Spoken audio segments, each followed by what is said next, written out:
ये आप मिसाल देखें इंडिया की। इंडिया में 24 घंटे के अंदर 50 अरब डॉलर की सरमायाकारी के मुआहदे हो गए। 50 अरब डॉलर, ये रिकॉर्ड लग गया।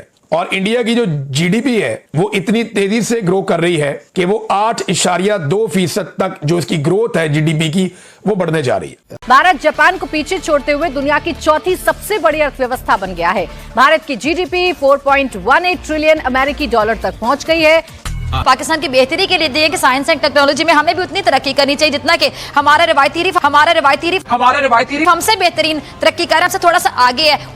क्या थोड़ा सा आगे है। अपने आप को हम इमेजिन करें हम किधर खड़े हैं। हमारा बजट, एनुअल बजट हमारा कितना है? हमारा बजट बनता है 62 बिलियन डॉलर का, अगर डॉलर टर्म में क्वांटिफाई करें। इंडिया का खाली कॉल सेंटर से रेवेन्यू 60 बिलियन डॉलर का है। सो ये जो चीजें हैं ये मैं समझता हूँ हमारा एक बहुत बड़ा फेलियर है।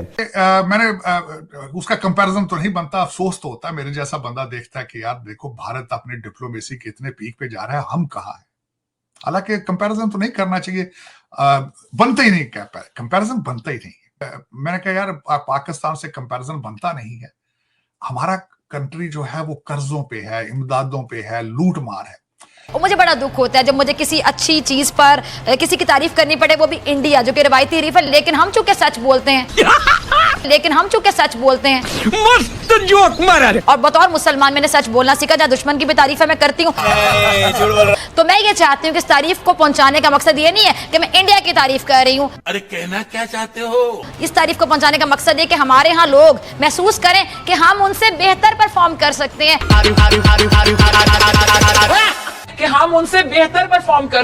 Are you comedy?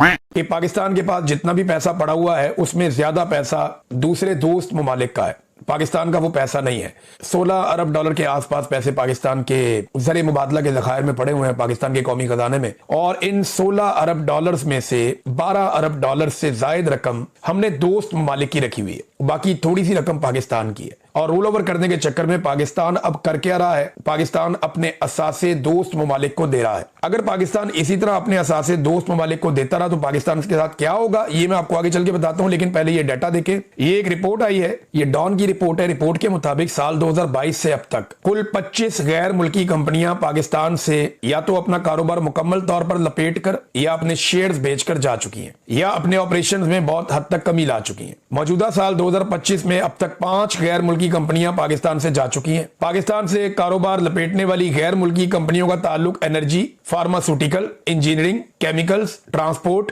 आईटी और टेलीकम्युनिकेशन के सेक्टर से है। ये कंपनियां पाकिस्तान एक एक करके छोड़ती चली जा रही हैं। देखिए, अगर इसी तरह आप अपने जो कर्जे आपने लिए हुए या जो पैसा आपने लेकर डिपॉजिट किया हुआ है अपने कौमी खजाने के अंदर, उनके बदले में अगर आप दोस्त ममालिक को असासे देंगे तो उसका नतीजा आपको पता है क्या निकलेगा? गवादर के हवाले से मैं आपको एक चौंका देने वाली खबर देता हूं, और ये खबर अभी कैसर बंगाली साहब हैं, उन्होंने मंजर आम पर लेकर आए और सोशल मीडिया पे ये गर्दिश भी कर रही है। दावा ये है कि गवादर में पाकिस्तान का जो शेयर है, ये पूरे गवादर की मैं आपको बात कर रहा हूं। गवादर को पाकिस्तान की तरक्की का एक बहुत बड़ा पिलर कहा जाता है कि फ्यूचर में गवादर में एक बहुत बड़ी बंदरगाह बनेगी, उसके जरिए से पाकिस्तान बहुत तरक्की करेगा, पाकिस्तान में बहुत ज्यादा इंप्लॉयमेंट जनरेट होगी, गवादर के अंदर एक नया शहर बसेगा, एक बहुत बड़ा और जदीद शहर। जैसे शहर आपको मस्कत है, जैसे यूएई है, दुबई है, जैसे शारजा है, इस किस्म का एक बड़ा शहर जो है वो आबाद किया जाएगा गवादर में। लेकिन गवादर है किसका? ये उन्होंने बताया कि गवादर में पाकिस्तान का शेयर सिर्फ 9% है और चाइना का शेयर 91% है। 91% चाइना,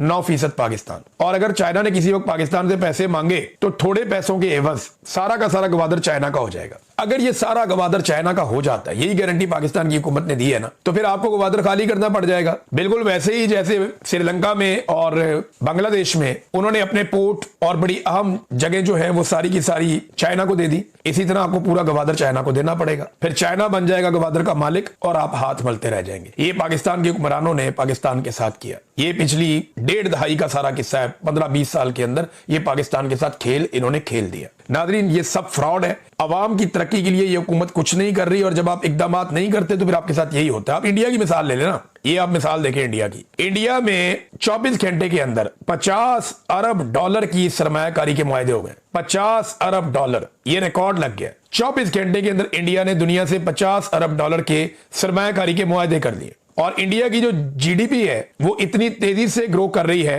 कि वो 8.2% तक जो इसकी ग्रोथ है जीडीपी की वो बढ़ने जा रही है। और अब पाकिस्तान जो है वो उससे आधे पर भी नहीं है, बल्कि ये माइनस में ले गए थे। बेड़ा गर्क कर दिया पाकिस्तान की माशी ग्रोथ का। और इंडिया कहां पहुंच गया? 8.2% तक ये एक्सपेक्ट किया जा रहा है। जिस तरीके से इंडिया में सरमायाकारी आ रही है, तो इंडिया के पास फील्ड मार्शल भी नहीं है, वो इतना आगे भी निकल गया। समझ नहीं आती कि वो कैसे तरक्की कर रहे हैं। देखिए आईटी एक्सपोर्ट से आप कितना कमा रहे हैं, $3.8 बिलियन। खाली आपकी गलत पॉलिसी, इंटरनेट शटडाउन की वजह से, अपनी इंट्रूसिव फायरवॉल जो आपने इंस्टॉल की है, आपके $1.3 बिलियन का तो फौरी एक नुकसान हो रहा है जो अकाउंट फौरी नहीं हो रहा। फिर जो उसकी वजह से अपॉर्चुनिटीज़ लूज़ हो रही हैं वो कोई कैलकुलेट ही नहीं कर रहा। फिर ये जो लोग ख़ास तौर पे ये जो फ्री लांसर हैं वो शायद मूव आउट उस तरह से नहीं कर रहे, मगर वो काम किधर से कर रहे हैं? बाहर से कर रहे हैं। वो वाला एक बहुत बड़ा इशू है। पाकिस्तान में अपॉर्चुनिटीज़ फ्रीलांसिंग की भी कम हो रही है। खाली इंडिया को आप देख लें, हम $3.8 बिलियन पे हम कह रहे हैं कि बढ़ गया है, 20% इंक्रीज है। इंडिया किधर कर रहा है? इंडिया का $242 बिलियन का रेवेन्यू है खाली आईटी से। तो खुद अपने आप को हम इमेजिन करें हम किधर खड़े हैं। हमारा बजट, एनुअल बजट हमारा कितना है? हमारा बजट बनता है $62 बिलियन का, अगर डॉलर टर्म में क्वांटिफाई करें। इंडिया का खाली कॉल सेंटर से रेवेन्यू $60 बिलियन का है। तो हम खड़े किधर हैं? हम अपने लोगों को क्या इंसेंटिवाइज कर रहे हैं? अभी तो लोग निकल गए, मगर आप देखें ये लोग किधर के मामार बन रहे हैं। ये बाहर के मुल्कों को, उनकी इनोवेशन को ये सब्सिडाइज करेंगे। पढ़ाया लिखाया किसने? पाकिस्तान ने। उनसे फ़ायदा कौन उठाएगा? सिलिकॉन वैली उठाएगी या यूएई के? लेकिन पाकिस्तान में कुछ लोग हैं अरबाब इख्तियार में भी, वो कहते हैं कोई बात नहीं, जा रहे हैं पाकिस्तान से लोग, कोई बात नहीं, लेकिन एयरपोर्ट पे जाने वालों को रोक लेते हैं, उनको ऑफलोड कर देते हैं। भारत जापान को पीछे छोड़ते हुए दुनिया की चौथी सबसे बड़ी अर्थव्यवस्था बन गया है। भारत की जीडीपी 4.18 ट्रिलियन अमेरिकी डॉलर तक पहुंच गई है। फाइनेंशियल ईयर 2025 से 26 के दूसरी तिमाही में भारत की वास्तविक जीडीपी 8.2% बढ़ी, जो पहली तिमाही के 7.8% और पिछले वित्त वर्ष की चौथी तिमाही के 7.4% रही है। तो ये एक अच्छी खबर है जो भारत के लिहाज से है। भारत की जो अर्थव्यवस्था है वो लगातार भारत की डिप्लोमेसी के बारे में मैंने अगले दिन बल्कि कहा कि उसका कंपैरिजन तो नहीं बनता, अफसोस तो होता है। मेरे जैसा बंदा देखता है कि यार देखो भारत अपने डिप्लोमेसी के इतने पीक पे जा रहा है, हम कहाँ हैं।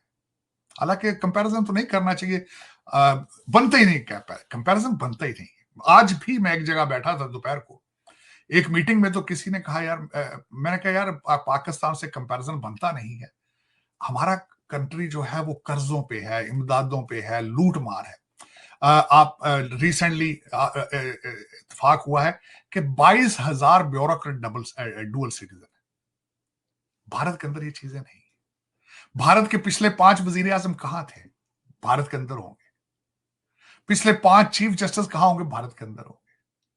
मिलिट्री चीफ पिछले 5, वो सारे भारत के अंदर होंगे।